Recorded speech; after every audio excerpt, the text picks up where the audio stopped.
ਜਾਨੀਆਂ ਹਾਣੀਆਂ ਤੂੰ ਵੀ ਸਿੱਖ ਕਦੀ ਦੁੱਖ ਸੁੱਖ ਭੋਲਣਾ। ਤੇਰੇ ਬਿਨ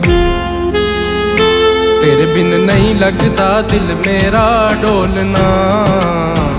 ਤੇਰੇ ਬਿਨ ਨਹੀਂ ਲੱਗਦਾ ਦਿਲ ਮੇਰਾ ਡੋਲਣਾ। ਤੇਰੇ ਬਿਨ ਨਹੀਂ ਲੱਗਦਾ ਦਿਲ ਮੇਰਾ ਡੋਲਣਾ।